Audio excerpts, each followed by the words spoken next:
Hello YouTubers, my name is Frederick Lopez and you are on a new segment called Hidden Gems, and pretty much it's about hidden gems in film. It'd be from any decade, whether it be 40s, 50s, 60s, 70s, 80s, 90s, millennium to the present day. What I think are hidden gems of films that are sometimes often overlooked or just somehow underrated, and most oftentimes are just muddled within history and just forgotten about. So to start off this news segment, this first episode is going to be going over a quick overview and my review and recommendation of a film from 1985 called The Heavenly Kid. Here's the cast and crew and a brief synopsis. The Heavenly Kid is directed by Carey Medaway. It stars Lewis Smith as Bobby Fantana, Jason Gedrick as Lenny Barnes, Jane Kaczmarek as Emily Barnes, Richard Mulligan as Rafferty, Mark Metcalf as Joe Barnes, and Nancy Vallon as Melissa. The Heavenly Kid begins when Bobby Fantana dies in a car accident and is not allowed to enter heaven, but has to stay in one of the lower levels until he has worked enough as a guardian angel in order to deserve paradise. He agrees to watch over a lonely 80s high schooler named Lenny Barnes, who needs guidance on how to become cool. Bobby finds out later that this is his son. Bobby later realizes that Lenny's mother is his former girlfriend who has married another guy. Although not being allowed, he makes himself visible to her. After some situations take place, he vows to give his soul up to help his son from losing his own life. This unknowingly earns Bobby a trip to heaven. Yeah, that's pretty much what The Heavenly Kid is about, and it's a really heartfelt comedy. It's a feel-good 80s film. There's so many good teen comedies in the 1980s, but The Heavenly Kid, I feel, is a very overlooked film. Is it the best by today's standards? No, it's a bit dated, but I feel that it is a heartfelt movie with a strong story and interesting premise, and I feel like it deserves to get some attention and maybe a little bit of recognition for its story.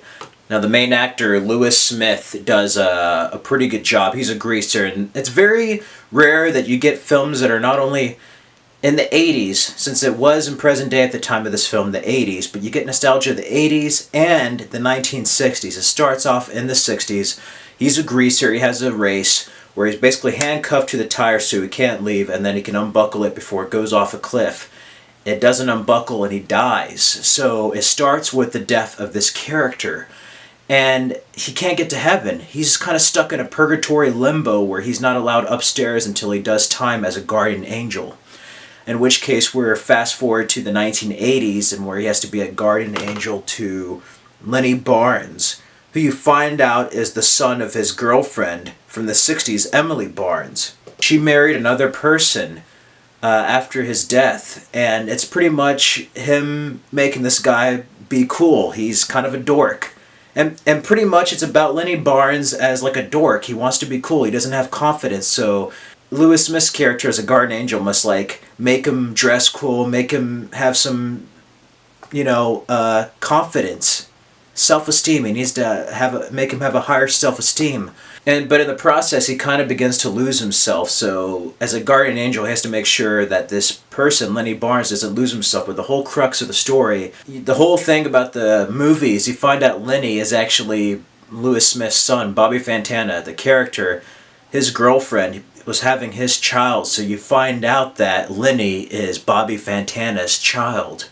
So in a way, he has to save his son from making the same mistakes that he did in order to get into heaven. And it's a very heartfelt film and a good family film. 80s were filled with a whole bunch of good comedies, teen comedies, and just all around heartwarming stories that you really don't find today. It's very rare that you do. It's just a different time. In a way, it's almost like the product of the 50s and 60s films and some principles into the next generation. And if you like films like Back to the Future, even a little bit of Bill and Ted, and the other teen comedies, you'll like this movie. And Richard Mulligan also plays a good part as Rafferty. You may recognize that actor from an old show called Soap. He does a great job. Just everybody kind of, it's not the best acting, but everybody does a good enough job to where it's just an enjoyable 80s film. It's pretty much your basic 80s type of film. It's just really innocent with a deep story. But it's just a feel-good movie. It's all around has the magic that other 80s comedies have, and I feel like it's been overlooked. Not many people have heard of The Heavenly Kid. I first watched this film a long time ago with my mother. It used to show on HBO and Showtime. But with all the comedies and stuff out, it's not really well known. MGM Orion Pictures did it, but I'm thinking it's because Orion Pictures went bankrupt, and MGM sometimes releases them, but you have a lot of these films where the companies no longer exist, the studios that made them.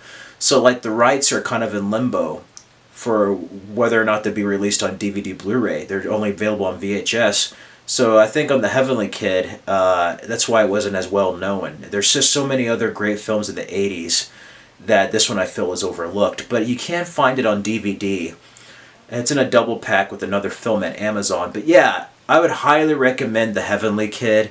If you like Back to the Future, any type of 80s teen comedies, this is a really good tale with also a deep emotional story for the protagonist and mistakes of the past being fixed in the future and history in a way repeating itself. So yeah, if you haven't seen it, I would highly recommend it wherever you can available.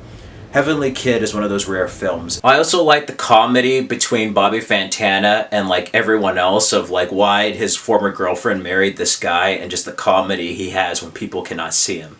That's just really funny and very original at the same time. I just love everything about this film. Between the way it's filmed, the soundtrack. It opens up with a great type of 80s song called The Heavenly Kid Out on the Edge by Jean Fior. It is awesome. And there's a kind of a touching scene with a song called Hard to Love by Jamie Bond. But yeah, the opening has that very kind of You're the Best Around by Joe Esposito 80s sound to it. So it's like The Karate Kid and a whole bunch of other great 80s films. The way it's shot, the story. I love how everything in heaven and before he goes up looks in that limbo area, and how they do the time transition between his death in the 60s to the 1980s. What stays the same, what's different. The romance between Lenny Barnes and the girl he likes, he's trying to impress and be cool. I love the funny dialogue between Bobby Fantana and his son Lenny as he's trying to instill some self-esteem into this kid. And I also like it where he makes himself visible to his former girlfriend, Lenny's mother. And he's not supposed to do that, but I just love the emotion there and just kind of what could have been. And it's just kind of heartwarming, really. And just everything, and then the ending really makes you wonder, is he going to die like his father? And it kind of goes full circle from the beginning to the ending. And then I like how the end credits arrive and you see him go up the escalators. Just all around, everything about it is a very original tale that you don't find very often. And yeah, it's a great film. So if you're a fan, again, of any other 80s teen comedies, just 80s films, this is one of those hidden gems that is overlooked and just kind of forgotten about that I would highly, highly recommend. It is worth your time. Is it the best movie ever? No. But it's an enjoyable movie, and it just has that 80s magic that's just not in any other decade. The decade of the 80s, there's just something about the films that had that magic that was just heartwarming, enjoyable, funny, just all around just lighthearted, that was just great. Something about it was just purely innocent, and it just had a certain type of magic that is just not in any other films I've seen in any other decade. So yeah, definitely check out The Heavenly Kid in any way possible. And yeah, that is the first episode of Hidden Gems. I give it a B+, and it is one of my favorite rare films from the 1980s. Anyway, that's just it for a quick overview and kind of review. I kind of wanted to just more so give awareness to certain type of films in this segment. So that's the first episode of Hidden Gems. Stay tuned for the next Hidden Gems next week, in which I will go over my science project. And then, yeah, we'll see where we go from there. There's a lot of great hidden gems and films that are overlooked throughout every decade. And, yeah, I'll be going over some that are kind of well known or kind of forgotten, or some that I feel are underrated, or just some that have been forgotten over time.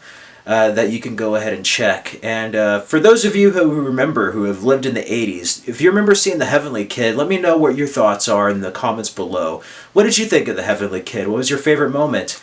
And if you haven't checked it out, by all means, if there's a way of you checking it out, if you have a Vulcan video, if there's a video store, or you can find it free on the internet or something, pay for it on Amazon, go ahead and check out The Heavenly Kid. If you're in the mood for a feel-good 80s movie that you may have not have seen, go ahead and check it out. Anyway, that's it for this review of The Heavenly Kid and my first episode of Hidden Gems. I hope you all have a wonderful day, and let me know also in the comments below if you have any more hidden gem recommendations. Anyway, if you like this video, feel free to like, comment, subscribe, and check out my other stuff on the channel. And yeah, have a great day.